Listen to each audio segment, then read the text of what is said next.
দেখুন গ্রেভিটা কতটা সুন্দর হয়েছে।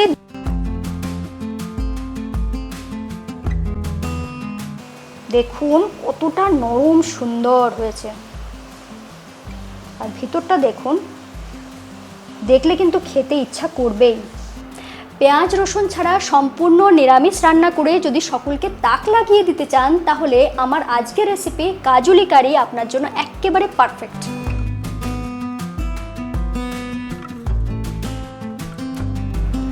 ঘরোয়া সবজি আর ঘরোয়া মশলা দিয়েই তৈরি হয়ে যাবে, কিন্তু স্বাদ পাবেন একদম ইউনিক, রাজকীয়।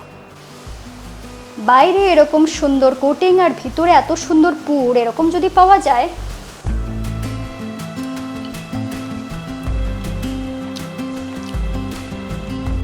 লোভনীয় এই রান্নাটা খুব সহজে শিখে নিতে সঙ্গে রইলাম আমি ঋতুপর্ণা। আপনারা দেখছেন ঋতুর রান্নাঘর। এই রান্নাটা লাউ দিয়েই হবে।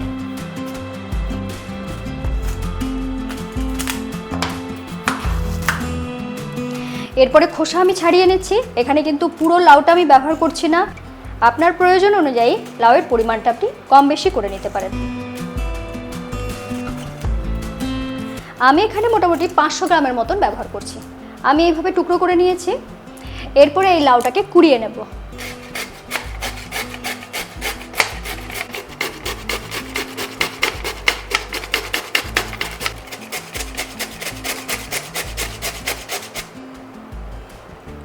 দেখুন এরকম হয়ে যাওয়ার পরে এটাকে একটু নিগড়ে নেব।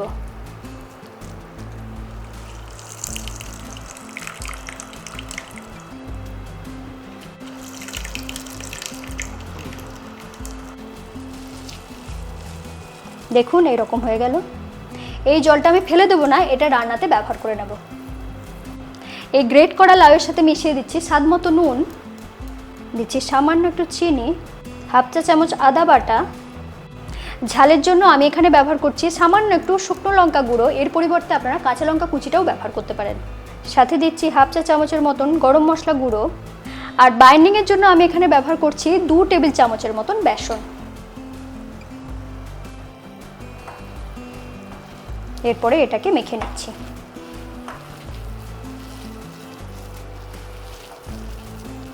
বেসনের পরিমাণটা আপনাদের প্রয়োজন অনুযায়ী কম বেশি করে নিতে পারেন।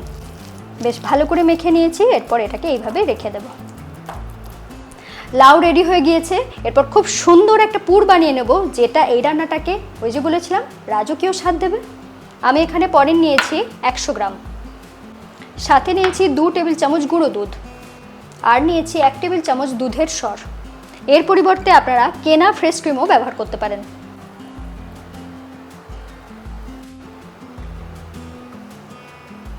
এটাকে এরপরে এইভাবে হাতে করে একটু মেখে নিচ্ছি। এটাকে আমি হাতে করে মাখছি, আপনারা চাইলে এটাকে গ্রেটও করে নিতে পারেন। বেশ মোলায়েম করে মেখে নিয়েছি। এরপর এখানে দিয়ে দেব গুঁড়ো দুধ আর দুধের সর, সাথে দিয়ে দিচ্ছি সুন্দর গন্ধের জন্য এলাচ গুঁড়ো। এরপরে এটাকে আবারও হাতে করে চেপে চেপে মেখে নেব। দেখুন পুরটা বেশ সুন্দরভাবে টাইট টাইট হয়েছে, ঠিক এটাই দরকার।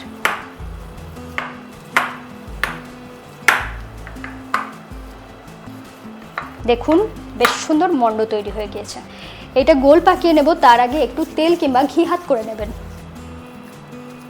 এরকম ছোট ছোট বল বানিয়ে নেব।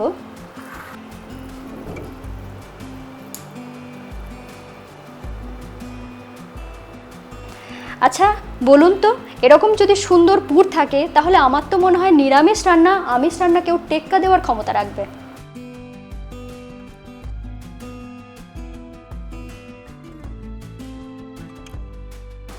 দুটো জিনিসই রেডি হয়ে গিয়েছে। এরপর বানিয়ে নেব। এরপর এখান থেকে নিয়ে নিচ্ছি। হাতে করে প্রথমে এরকম গোল করে নিলাম, নেওয়ার পরে এইভাবে দিয়ে দিচ্ছি। দেওয়ার পর একটু চ্যাপটা করে নিচ্ছি যেখানটায় পুরটা রাখবো। এরপর পুরটা নিয়ে নিচ্ছি, মাঝ বরাবর দিয়ে দিচ্ছি।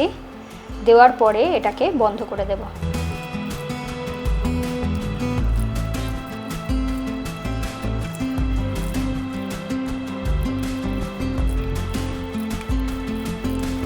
এইভাবে ঘুরিয়ে নিচ্ছি যাতে পুরোটা বেশ গোল হয়ে যায়। দেখুন তৈরি হয়ে গেল। বাইন্ডিংটা যদি খুব ভালো হয় তাহলে কিন্তু কখনোই পুরটা বাইরে বেরিয়ে আসার সম্ভাবনা থাকবে না। একইভাবে এটাকে চ্যাপটা করে নিলাম, পুরটা নিয়ে নিলাম, এরপর মাঝ বরাবর দিয়ে এটাকে বন্ধ করে দেব।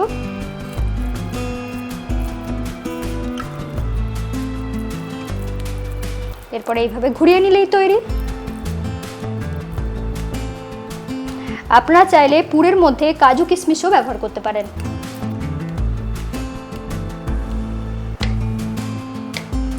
এরপরে গ্রেভির জন্য আমি ব্যবহার করছি হাফ কাপ টক দই। এর সাথে দিয়ে দিচ্ছি হাফ চা চামচ ধনে গুঁড়ো, হাফ চা চামচ জিরে গুঁড়ো, 1 চা চামচ চিনি, আর এখানে ব্যবহার করছি 1 টেবিল চামচের মতন বেসন। এরপরে পুরো জিনিসটাকে এভাবে মিশিয়ে নেব। দইতে বেসনটা ব্যবহার করলে গ্রেভিটা খুব সুন্দর ঠিক হবে, সেজন্য ব্যবহার করলাম। এরপরে পুরো জিনিসটাকে বেশ ভালো করে বিট করে নিয়েছি। দেখুন কত সুন্দরভাবে তৈরি হয়ে গিয়েছে। এরপরে একটা বাটা মশলা বানাবো, তার জন্য নিয়েছি 10-12টার মতন কাজু। দিচ্ছি কাজু, সাথে দিচ্ছি 2টো কাঁচা লঙ্কা, সামান্য একটু জল দিয়ে এটাকে বেটে নেব। গ্রেভির জন্য মশলাও রেডি হয়ে গেল। এরপর রান্নাটা শুরু করব। বসিয়ে দিচ্ছি কড়া, দিয়ে দিচ্ছি তেল,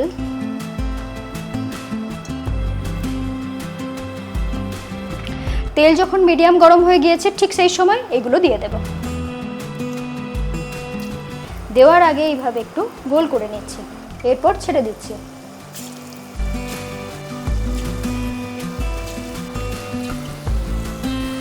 এরপরে এইভাবে নাড়াচাড়া করে দিচ্ছি। এই সময় খুন্তি দিয়ে নাড়াচাড়া করতে যাবেন না, তাহলে ভেঙে যেতে পারে।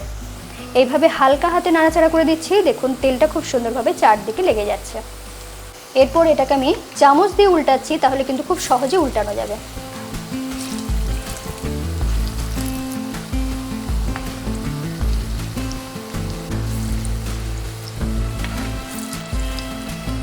যেহেতু আমি এটাকে পুরোপুরি ডিপ ফ্রাই করছি না, সেই জন্য এই টিপসগুলো যদি ফলো করেন খুব উপকার পাবেন। দেখুন বাইন্ডিংটা কতটা সুন্দর হয়েছে যে একটা থেকেও কিন্তু পুর বাইরে বেরিয়ে আসছে না।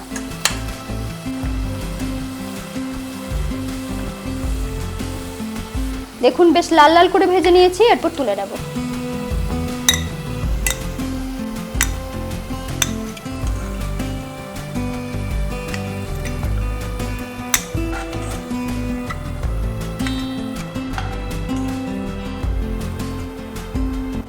দেখুন কতটা সুন্দর তৈরি হয়েছে। এরপর তেলটাকে একটু কমিয়ে নিচ্ছি। ওই তেলেই ফোড়নে দিয়ে দিচ্ছি 1 টুকরো দারচিনি, 2টো ছোট এলাচ, 5-6টা লবঙ্গ, সামান্য একটু মৌরি।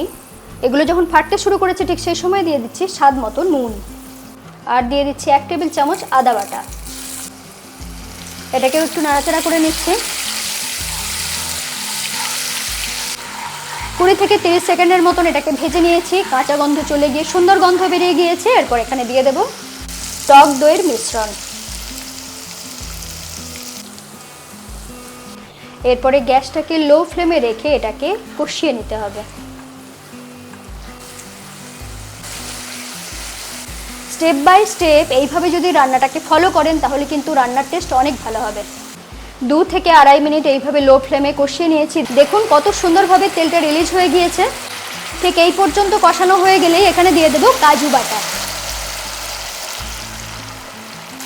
এই সময়েও গ্যাসটাকে লো ফ্লেমে রেখে কষিয়ে নেব। আপনারা সকলেই জানেন, নাহলে কিন্তু কাজুটা তলায় চিটে যেতে পারে। দেখুন আস্তে আস্তে এই মশলাটাও কিন্তু তৈরি হয়ে গেল। এরপর গ্রেভির জন্য দিয়ে দেব জল। আমি এখানে 1 কাপ মতন ব্যবহার করছি, আপনারা আপনাদের প্রয়োজন মতন দিতে পারেন।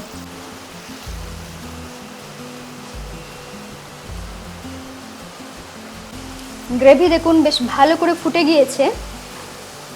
এরপরে এগুলো দিয়ে দেব। এরপরে এটাকে একটু নাড়াচাড়া করে দিচ্ছি। এরপরে এখানে দিয়ে দিচ্ছি কিছুটা গোলমরিচ গুঁড়ো, দিচ্ছি কাসুরি মেথি, গন্ধটা খুব ভালো লাগবে।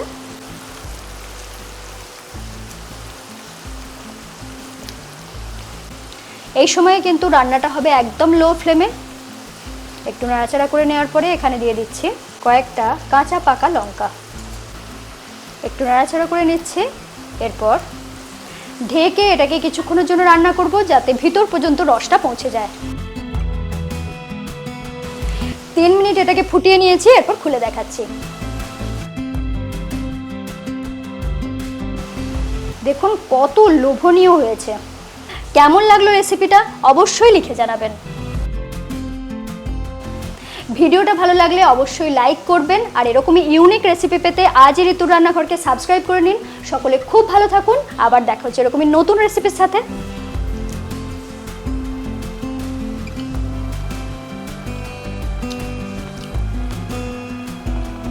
সত্যি বলছি, খেয়ে একদম তৃপ্তির জোয়ার বয়ে যাবে।